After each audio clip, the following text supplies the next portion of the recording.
Hi, I'm Lucy McCarthy. I'm a photographer and artist, born in Coventry.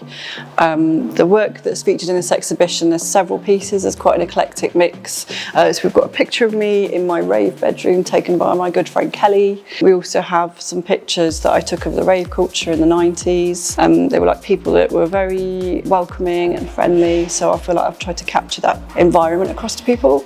And then I've got some other pictures of my mum in the 60s that was taken by my dad, having a pint in a pub in a little tankard. I think that was in Honolulu, the Boot Inn. And then my auntie and uncle are featured in the exhibition as well, and they were on holiday in the 1950s and they were in drag. I'm not sure where it was, but they used to go on like they're from Birmingham, so they got lots of Turkey and tinsel weekends, and then so they go to like a different place over Christmas. They'd play different games and stuff. I think there's a picture of me in a silver corset with my friend Barbara, who lives still in Handsworth. And also in the exhibition there's a bag which I used to take out clubbing with me in the mid-90s, and that's in the shape of a speech bubble, so it's like Roy Lichtenstein style. So I'd grown up in the 80s, so I was brought up on Roland Rat, TVAM, Whack-A-Day, lots of bright neon TV culture. In the 90s, then when I was a teenager, everything went quite grey with the recession, with John Major, with his grey 3 o'clock shadow or 5 o'clock shadow. And it was quite bleak. There was a lot of strikes and things. And the early 90s, when I was like 10, 11, it was like, oh, it's quite depressing. So when I heard about this rave culture, it was just really interesting, and it was different. It was a different sound to what I'd heard before. So what I'd heard when I was growing up was my mum and dad's Woodstock album, the Rolling Stones, who I really like now, Bowie, Bolan, people like that. And people who I'm really into now, at the time when I was a teenager, I was like, this is just guitar music, I'm not interested in it. So we heard this like digital beat sound, which had come from the disco era and from Chicago house. And it was refreshing, because it was quite a hidden scene as well in terms of the mixes of different tracks. My friends used to call me a train spotter when I went out, because I'd be speaking to the DJ going, what mix is it? Is it the bold and brassy mix, or is it the trance mix or something? Because you wouldn't have YouTube or Shazam where you could go, what's the name of that track again? So you'd have to be quite knowledgeable, or if you wanted to hear that track again. So when I was 11, 12 and like starting to get interested in dance music, there was the Eclipse. The Eclipse closed down because someone died outside it, and Coventry city centre, there wasn't as many clubs to go to. There was a place called The Foundry, which was run by Back to Basics crew in Leeds, like Dave Beer. That was a really good club to go to. They had some interesting music nights on there.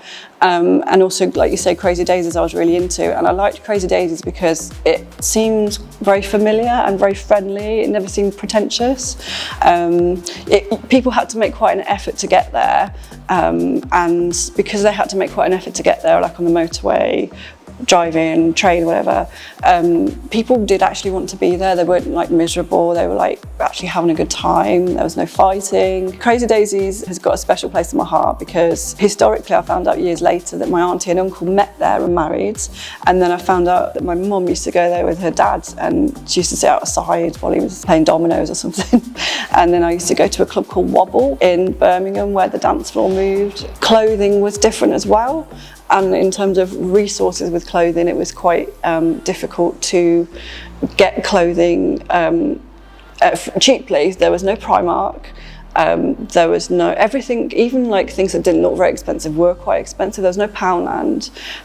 So it was hard. You had to be quite resourceful when you were getting ready to go out. So as a teenager, like being 16, 17, I had my Saturday job.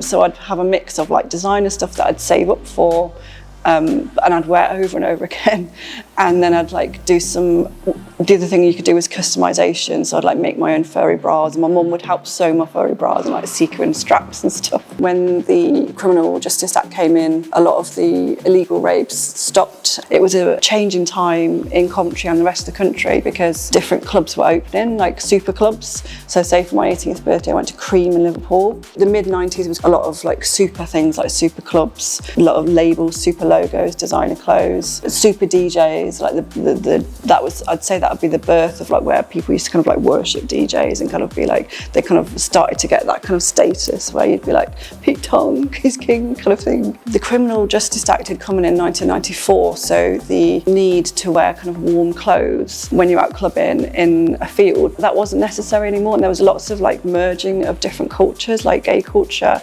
BDSM culture. So in these clubs there'd be like people wearing like PVC dog collars, underwear as outerwear. Madonna had just completed a hanky-panky tour, so bras were a big thing. There was a lot of travelling around, and so it wasn't just only about staying in Coventry. A lot of it was kind of escaping Coventry and spreading your wings. And if your friends would like had moved to uni to say in Bournemouth or Brighton or Manchester, you'd be like, oh, what clubs are there? And kind of like you'd journey across them. And magazines like Mix Mag, they would encourage that because they'd do different reports from different clubs. So you'd be like, oh, I wonder what Swoon's like in Derby. I wonder what Malibu Stacey's like at the Hanover Grand or Ministry of Sound, and it seems like an exciting world that you were in. There felt like there was a freedom at the time, and there used to be a place in Coventry, a coach company called Natural Born Clubbers. We used to pay a certain amount and they'd take us to the club and ferry us back afterwards. I took up photography because I've always been quite creative. My mum used to be a window dresser. My dad used to be called Flash in the 60s and 70s because his dress sense was a bit, he was a bit of a hippie. And my sister's a musician, so I was always encouraged to kind of do what you love. And I knew I wanted to do something creative. I wasn't sure if it was film, photography or art, but I was rubbish at drawing, and I've got no technical skill at drawing. I cannot draw to save my life. So at least with photography, you've got the camera that you can kind of hide behind and create something. So I really enjoyed working on my photographs at school.